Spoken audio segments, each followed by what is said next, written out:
مثلا فقہ حنفی میں کوئی حدیث ایسی ان کے پاس موجود نہیں تھی جس کی بنیاد پہ اثر کو اتنا لیٹ کر کے پڑھتے ہیں، 2 مثل کے بعد وہ سٹارٹ کرتے ہیں. پھر جب قاضی ابو یوسف اور امام محمد آئے امام حنیفہ کے شاگرد، تو ان کے سامنے جب حدیثیں آئیں تو انہوں نے ایک تھوڑا سا بیک فٹ کیا. بیک فٹ انہوں نے یہ کیا کہ انہوں نے کہا کہ آپ اثر بے شک 2 مثل پہ پڑھیں، لیکن زور کی نماز جو ہے نا وہ مثل اول سے پہلے پڑھ لیں، جس کے مطابق ٹائم اثر کا اصل میں شروع ہوتا ہے، کیونکہ دل میں کھٹکا لگ گیا نا کہ زور قضا نہ ہو جائے. تو یہ صاحبین کا فتویٰ ہے کہ اثر بے شک 2 مثل پہ پڑھنی ہے، لیکن زور مثل اول سے پہلے آپ نے پڑھ لینی ہے تاکہ قضا نہ ہو. ہمارے نزدیک تو قضا ہوتی ہی نہیں، نمازیں جمع بھی ہو سکتی ہیں صحیح احادیث کی روشنی میں، لیکن پھر بھی اب جب بات نہیں ماننی تو پھر اس طریقے سے. اب جب بعد کے لوگ آئے انہوں نے اور طریقے اڈاپٹ کیے. جب بعد کے لوگوں کو بتایا گیا بھی بخاری مسلم دونوں میں حدیث ہے، صحابہ کرام کہتے ہیں کہ عصر اور مغرب میں اتنا وقفہ ہوتا تھا کہ ایک اونٹ کو نہر کیا جاتا، اس کی کھال اتاری جاتی، اس کے گوشت کے 10 حصے کیے جاتے. 10 حصے اسی وقت ہوں گے جب آپ اس کا پورک بوٹیاں بھی بنائیں گے، کیونکہ جامعہ ترمذی میں موجود ہے کہ اونٹ کے اندر 10 بھی حصے دار ہو سکتے ہیں.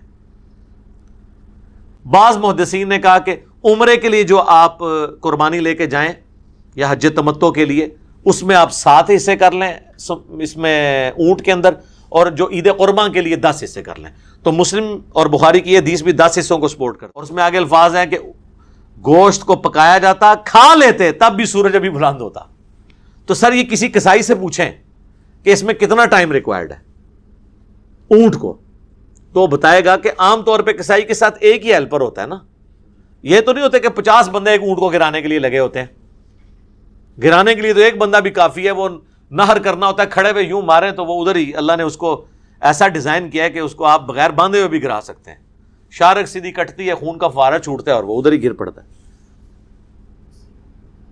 تو سر آپ کو کوئی کسائی بتائے گا کہ 2.5 سے 3 گھنٹے چاہیے اس پوری ایکٹیویٹی کے لیے. تو اب حنفی تو 1.5-2 گھنٹے پہلے اثر پڑ رہے ہوتے ہیں، وہ تو عشاء کے وقت تک بھی اونٹ کھا کے فارغ نہ ہو. تو صحابی اس زمانے میں ٹائم کو ایسے ہی کیلکولیٹ کرتے تھے.